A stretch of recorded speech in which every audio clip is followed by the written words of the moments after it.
8:30, we had a huge reaction to the initial jobless claims numbers that came in soft. We need to talk about what it means for these markets. I am Dr. Stock, Doctor of Education, and I once got a job as an assistant produce manager. The manager said you were in charge of the stocking, ordering, and organizing. Pretty much you're in charge of everything Apple. I said those are total Steve Jobs.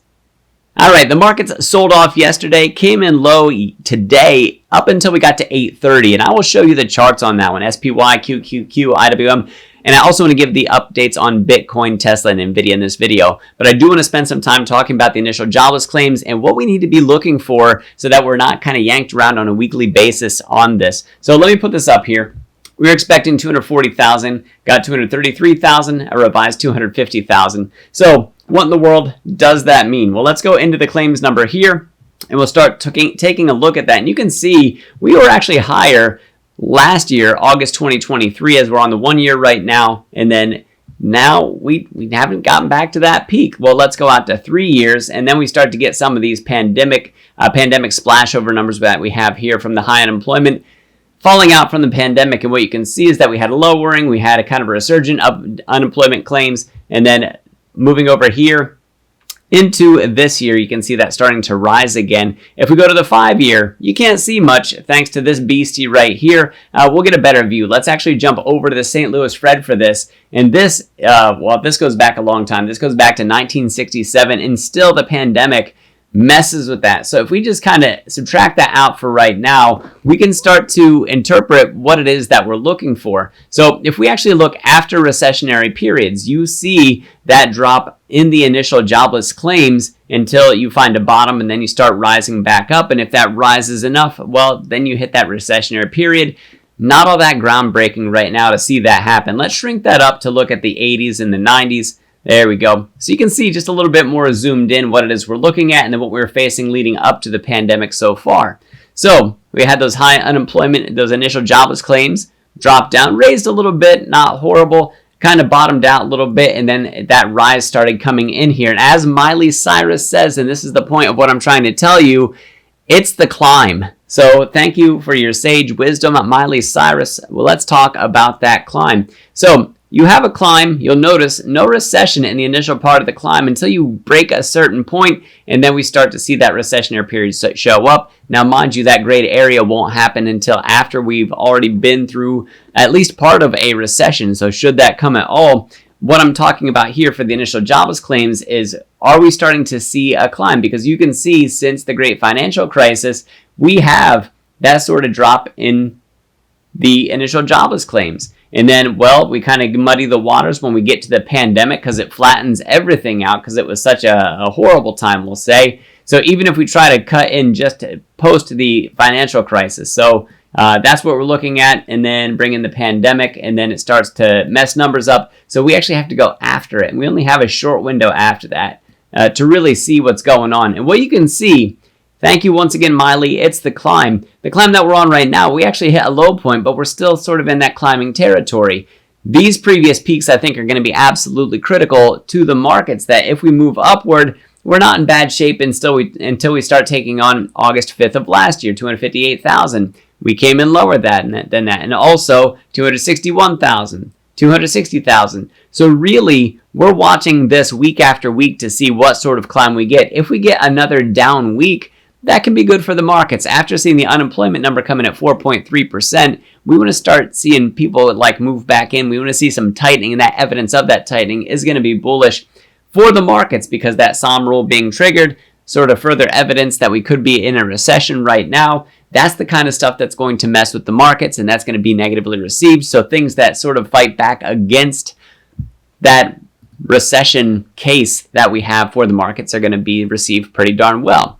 So let's go over to the markets, and we can see that reaction take place during the pre-market, and we can see how it's impacting the market as I record this video for you. So here's SPY. We had a bottom yesterday. We closed at about, let me see, I can tell you that number that we actually closed at. We closed at 518.66. As I currently record this video, we're up at about 523. So we recovered about 1%. We're actually just shy of 1% from the close, about 0.8 right now. And the Qs had a wonderful reaction. This up 1.4% initially. Now we're down to about 0.7, 0.8. And then IWM Also, having moved up to about that 204 level that you can see here for the Fibonacci retracements. Well, let's go to the Qs and let's go down to the minute chart so you can see when 830 hit and the reaction that we got. And if you want to closely track the markets, you saw it. Well, we got that, and right now the market is currently selling off anyway, probably because even though that these are good numbers that we got, and it's still possible that we take a further bounce from here. Again, I'm going to reference the daily chart that I have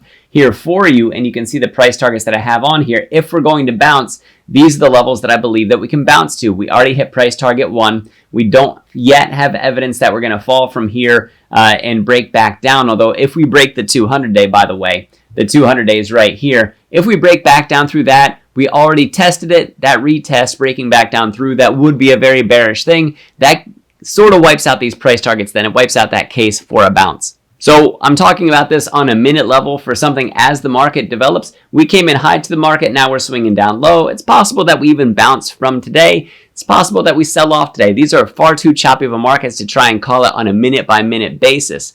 What I want to say and what I want to keep on stressing is the initial jobless claims, and the reaction that we got was really nice because we came in sort of, if you want to say it this way, nervous about what could happen. If that was an extremely high number, if that came at that 300,000 level or even up above that 260 level or above expectations, the market probably would have dropped instead of risen. But I think that this is a very temporary catalyst for us, and that there's other bigger catalysts that are coming up. The inflation report's coming up, CPI, PPI in the next week or two here. Those are going to be the next big tells. As a matter of fact, I can tell you exactly when those are going to take place. So let me go back out here.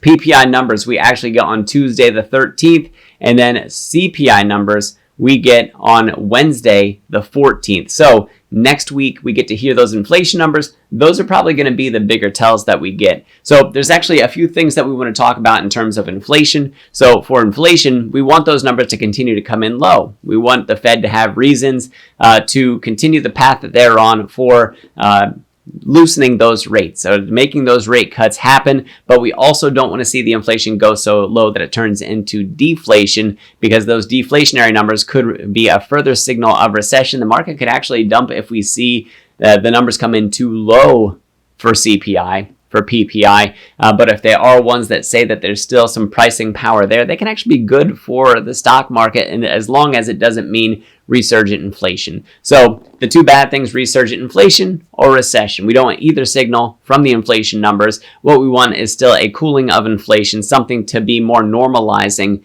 for inflation. It can come in a little high, it can come in a little low, it can come in about right. Any one of those things is most likely going to be fine for us. So let's go in and take a look and to see what's going on right now with Bitcoin. Bitcoin actually had a nice little price pump. The RSI is down below 50 on a daily basis. So that's a bearish thing. It is currently climbing. So we had a low down here, we have a higher low, and then we also have this little high peak here, and now currently we have a higher high. So wherever that turns around, we have that higher high come in, then we're looking to see if we have a higher low yet come in off of that. If we get a lower low, then that still sort of mixes and muddies the water. So we have rising momentum for Bitcoin. We'll see if we push back up to this top trend line. For Tesla, got rejected at about 195, selling back down to about 192. Nvidia got rejected off of, I believe, 192. Here, we'll go to the minute chart to see, because like I said, I'm recording this right now. Yeah, so about 102, got rejected, back down under 100. So that's going to be downward pressure for the markets to see that happen. We'll see if we continue on a path here, although it looks like we could take that bounce. Looks like we could return back over 100. I'd be surprised if by the time earnings came, as long as the markets haven't completely dumped by then, earnings on the August the 28th, I think that we could still have that sharp rise for Nvidia stock. So we'll have to see where that bottom comes in. That bottom is likely something in the two-figure range. I don't know if it's lower than what it's at right now. Honestly, we have room down to about 95. Maybe that's where we tag. Maybe we've already seen the bottom on this thing. Let me go out to an hourly chart so you can see it. Back over here where we came down and touched about $90 per share. Maybe that was the bottom that we're looking for. And then we've moved up from there to about 108, retraced back there down to about 97. So that's sort of the wiggle that we're moving along here for Nvidia. It's going to be choppy. It's going to be volatile. There's going to be lots of movement. Trying to play this thing minute by minute is most likely going to get you burned on something like this. I have long positions out, lots of long positions, then I have some short hedges just in case things get a little bit worse for us. If you guys want to see those buys and sells, I have those available over at the Discord, available through the Patreon. Click the link, sign on up, come on over and join me and my community members. If you guys want to learn to do technical analysis like I do, you can do so by using the link down in the description for that as well. Sign up for that technical analysis trading course, but make sure when you do that you use the code word DOCTOR, DOCTOR. That will get you a massive discount on that price for the course. You get to learn about the bread recipe, you get to learn about options, you get to learn about indicators, trading strategy. Absolutely wonderful, small, easy to digest pieces. I highly recommend it. Thank you guys very much for watching. I am Dr. Stock, Doctor of Education. Remember, my friends, that learning is earning, and we'll see you in the next video.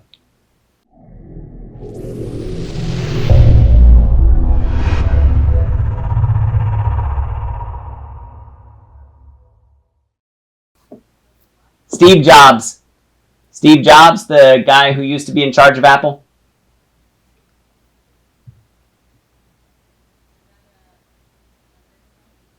Yeah, that's a Dr. Stock original. All right. I'm going to put that in the end of my video as explaining the joke to you.